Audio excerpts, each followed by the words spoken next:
என்னாச்சு? இது வனமகன் பாஷையில வணக்கம் சொன்னேன். அப்படியா? அப்ப இது என்னது?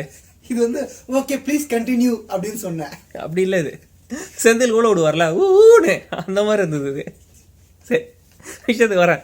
ஜெயம் ரவி படம் ஓடுதோ ஓடலையோ தொடர்ந்து வித்தியாசமான கதாபாத்திரங்களை நடிச்சிட்டு வராரு, நல்லாவும் நடிச்சிட்டு வராரு. ஸோ அவர் நடிச்ச இன்னொரு வித்தியாசமான கதாபாத்திரம் தான் வனமகன். ஸோ அந்த படம் எப்படி இருக்கு அப்படின்றத பார்க்கலாம்.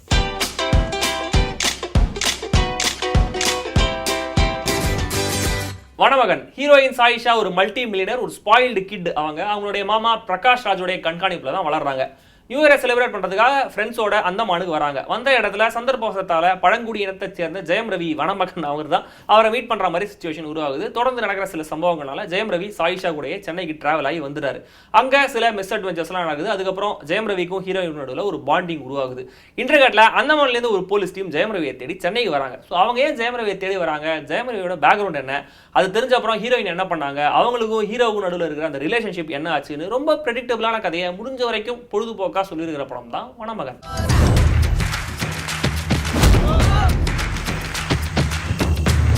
ஜெயம் ரவி ரொம்ப பர்ஃபெக்டா அந்த ரோல்ல ஃபிட் ஆயிருக்காரு. அவரோட டயலாக்ஸ் வந்து ஒரு சின்ன ட்வீட்ல சொல்லிடலாம், அந்த அளவுக்கு கம்மியா இருக்கு. டயலாக்ஸ் கம்மி அப்படிங்கிறதுனால கண்ணிலையும் பாடி லாங்குவேஜ்லயுமே நிறைய விஷயங்களை கன்வே பண்ணி ஆகணும். அது ரொம்ப சூப்பரா அவர் பண்ணியிருக்காரு. ரொம்ப இன்னசென்ட்டா அழகா இருக்காரு அந்த ரோல்ல பாக்குறதுக்கு. இந்த மாதிரி ஒரு ரோல் எடுத்ததுக்கே அவருக்கு ஸ்பெஷலா ஒரு பாராட்டுகளை சொல்லி ஆகணும். ஹீரோயின் சாயிஷா தமிழுக்கு ஒரு வெல்கம் அடிஷன். ரொம்ப நல்லா எமோட் பண்றாங்க, சூப்பரா டான்ஸ் ஆடுறாங்க. அதையெல்லாம் விட முக்கியமா அவங்களுடைய தமிழ் லிப்சிங் அவ்வளவு சூப்பரா பெர்ஃபெக்டா இருக்கு. தம்பிராமையாக கிட்டத்தட்ட மைனால வந்த மாதிரியான ஒரு ரோல் தான். படம் முழுக்க ஹீரோ ஹீரோயின் கூட ஒரு டிராவல் பண்ணிட்டு இருக்காரு. ரொம்ப நாள் கழிச்சு அவருடைய ஆக்ஷன் ரியாக்ஷன் ரெண்டுத்திலுமே சிரிக்க வைக்கிறாரு.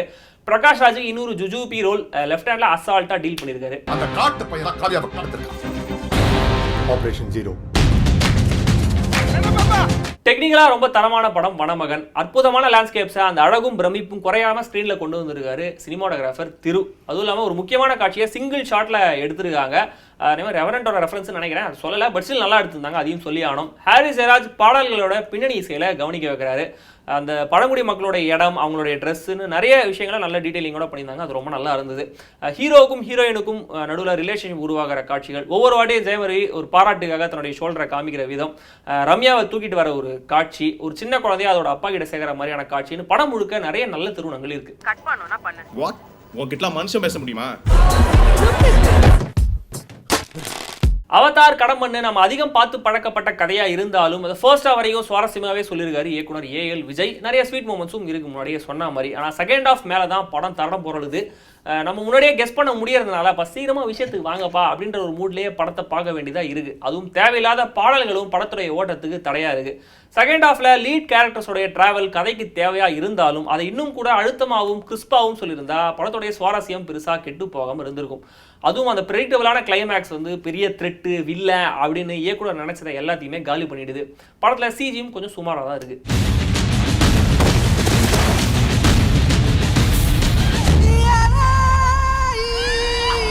மொத்தத்தில் டெக்னிக்கலாக ரிச்சான ஒரு ப்ராடக்ட், நல்ல பெர்ஃபார்மன்ஸஸ், சொல்லாமல் சொல்லப்பட்ட ஒரு விதமான ஒரு மெசேஜ், இதையெல்லாம் தாண்டி சுமாரான செகண்ட் ஹாஃபை நீங்கள் பெருசாக மைண்ட் பண்ண மாட்டீங்க. நான் கண்டிப்பாக வனமகன் படத்தை நீங்கள் ஒரு தடவை தியேட்டரில் போய் பார்க்கலாம்.